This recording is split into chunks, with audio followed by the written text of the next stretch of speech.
America की tariff नीति ने कई देशों को परेशान कर रखा है। जिस तरह से ट्रंप ने दूसरे देशों पर रेसिप्रोकल टैरिफ लगाया, उससे दुनिया भर में व्यापार का संतुलन बिगड़ सा गया है। अमेरिका और चीन तो आमने सामने भी आ चुके हैं। हालांकि इन सब के बीच ट्रंप की ओर से रेसिप्रोकल टैरिफ पर 90 दिनों की रोक के समय के साथ भारत और अमेरिका भी लंबे समय से प्रतीक्षित व्यापार समझौते के लिए शर्तों को मजबूत करने के लिए तेजी से आगे बढ़ रही हैं। दोनों देशों के इस कदम से जरूर चीन को तगड़ा झटका लगेगा, लेकिन जो रिपोर्ट सामने आई है उसके मुताबिक इंडिया अमेरिका ट्रेड वार्ता अब अंतिम चरण में पहुंच चुकी है। इस द्विपक्षीय वार्ता में 19 अध्याय शामिल किए गए हैं और इन पर बातचीत 23 अप्रैल से शुरू होने की उम्मीद है। इस साल मार्च 2025 से ही भारत और अमेरिका चरणबद्ध व्यापार समझौते की दिशा में काम कर रहे हैं, जिसका लक्ष्य सितंबर-अक्टूबर तक पहला चरण पूरा करना है। दोनों देश 2030 तक द्विपक्षीय व्यापार को मौजूदा 191 अरब डॉलर से बढ़ाकर 500 अरब डॉलर तक ले जाने के इच्छुक हैं।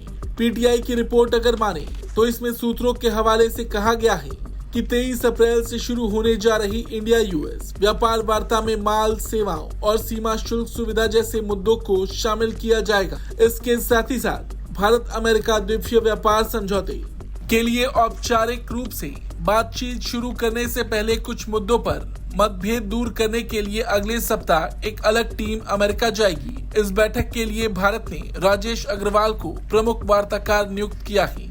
बता दें कि 3 दिवसीय व्यापार वार्ता का भारत की ओर से नेतृत्व करने जा रहे राजेश अग्रवाल वाणिज्य विभाग में अतिरिक्त सचिव हैं और इन्हें बीते 18 अप्रैल को अगला वाणिज्य सचिव नियुक्त किया गया है। वो 1 अक्टूबर 2025 से अपना पदभार ग्रहण करेंगे। दोनों देशों के बीच व्यापार वार्ता में टर्म ऑफ रेफरेंस को और विकसित करने पर जोर दिया जाएगा और उन पर चर्चा की जाएगी। इसमें टैरिफ, गैर टैरिफ बाधाएं और रेगुलेटरी मामले शामिल होंगे। भारत अमेरिका के बीच चर्चा का यह दौर बेहद महत्वपूर्ण माना जा रहा है। रिपोर्ट में एक सीनियर ऑफिशियल के हवाले से कहा गया कि ट्रंप प्रशासन द्वारा घोषित टैरिफ राहत के भीतर एक अंतरिम व्यापार समझौता हो सकता है। अमेरिका के राष्ट्रपति ट्रंप ने भारत पर बीते 2 अप्रैल को रेसिप्रोकल टैरिफ लगाने का ऐलान किया था और 9 अप्रैल को ये लागू होने वाला था। लेकिन अचानक ट्रंप ने बड़ा फैसला लेते हुए टैरिफ लागू किए जाने को 90 दिनों के लिए रोक दिया था। उम्मीद जताई जा रही है कि दोनों देशों के बीच व्यापार समझौते के तहत कई तरह की वस्तुओं पर सीमा शुल्क में भारी कटौती की जा सकती है या फिर उसे खत्म किया जा सकता है। इसका उद्देश्य सेवाओं और निवेश के नियमों को सरल बनाना भी है। अमेरिका इंडस्ट्रियल प्रोडक्ट, इलेक्ट्रिक वाहन, वाइन, पेट्रोकेमिकल्स, डेयरी और कुछ कृषि उत्पादों में रियायतों के लिए दबाव बना रहा है।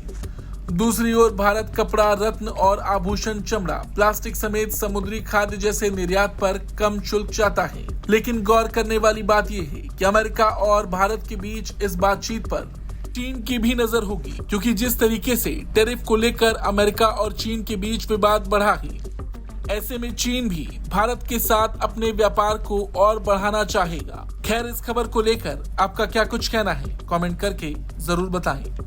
ब्यूरो रिपोर्ट, भारत तक।